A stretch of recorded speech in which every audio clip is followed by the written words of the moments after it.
নমস্কার বন্ধুরা, জানকারি 7 বাংলাতে আপনাকে স্বাগত জানাই। আজ আমরা জানব পৃথিবীর সবচেয়ে রহস্যময় ও শীতল মহাদেশ আন্টার্কটিকা সম্পর্কে, যার সম্পর্কে এমন 20টি তথ্য যা আপনাকে অবাক করে দেবে। আন্টার্কটিকার এমন কিছু বৈজ্ঞানিক ও রোমাঞ্চকর তথ্য যা হয়তো আপনি আগে কখনো শোনেননি। তবে তার আগে বন্ধুরা একটা রিকোয়েস্ট করব, অবশ্যই আমাদের চ্যানেল জানকারি 7 বাংলাকে একটি সাবস্ক্রাইব করে দেওয়ার জন্য। আন্টার্কটিকা পৃথিবীর দক্ষিণ মেরুতে অবস্থিত। এটি বিশ্বের 5ম বৃহত্তম মহাদেশ।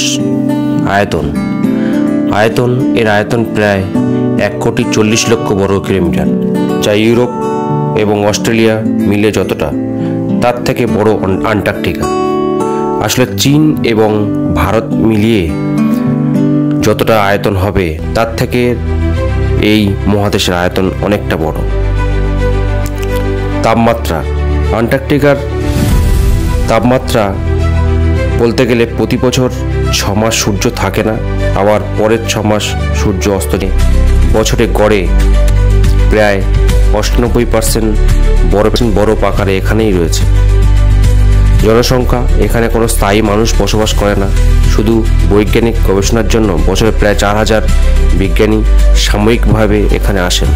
এখানকার আদিবাসী বলতে স্থলভাগে তেমন কোনো স্তন্যপায়ী প্রাণী নেই, তবে সমুদ্র জীবন যেমন পেঙ্গুইন, শিল, হোয়েল মাছেরা রয়েছে। আজ থেকে 34 মিলিয়ন আগে ছিল সবুজ বনভূমি। 34 মিলিয়ন বছর ধরে এটি জমে গিয়ে বরফে পরিণত হয়েছে। রাডার ডেটা অনুযায়ী প্রতি কিলোমিটার বরফের নিচে রয়েছে প্রাচীন নদী উপত্যকা সিস্টেম। এখানে আগ্নেয়গিরি রয়েছে। মাউন্ট এরেবাস হলো একটি সক্রিয় আগ্নেয়গিরি, যেটা বরফের মধ্য দিয়ে লাভা উদগীরণ করে।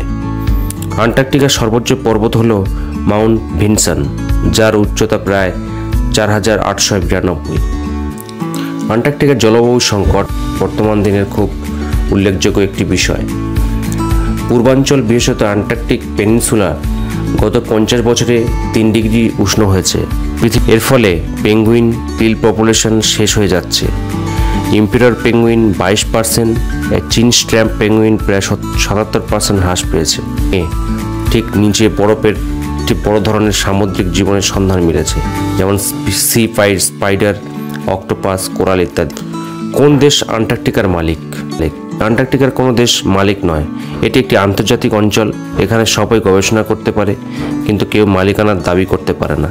1959 সালে সই হওয়া আন্টার্কটিক ট্রিটি অনুযায়ী এখানে সামরিক কাজ, খনিজ খনন, পারমাণবিক পরীক্ষা নিষিদ্ধ। 29টি দেশ পরিচালনা করে প্রায় 70টি গবেষণা শিবির।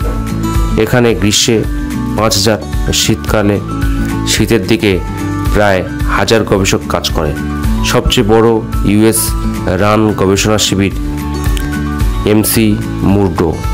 এখানে 1200 জন পর্যন্ত গবেষক থাকতে পারে। এদের মধ্যে রয়েছে এয়ারস্ট্রিপ, এটিএম, এমনকি বারও রয়েছে। আন্টার্কটিকা ট্যুরিজম, আপনি চাইলে আন্টার্কটিকা পর্যটক হিসেবে দেখে আসতে পারেন, তবে প্রতি বছর মাত্র 1010 মানুষই এই সুযোগ পায়। খরচ প্রায় 7 থেকে 8 লাখ টাকা পর্যন্ত। কোনো কমার্শিয়াল ফ্লাইট সরাসরি আন্টার্কটিকা যায় না, সাধারণত চিলি বা নিউজিল্যান্ড থেকে স্পেশাল ফ্লাইটে করে যেতে হয় এই দেশে।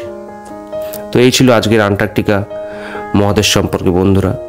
আন্টার্কটিকা শুধু বরফের এক টুকরো নয়, এটি একটি পৃথিবীর ইতিহাস, বিজ্ঞান ও ভবিষ্যতের একটা আয়না। আপনাদের এই আন্টার্কটিকা মহাদেশ সম্পর্কে সবচেয়ে বিস্ময়কর বা মজার তথ্য কোনটা লেগেছে নিচে অবশ্যই কমেন্ট করবেন। ধন্যবাদ সব।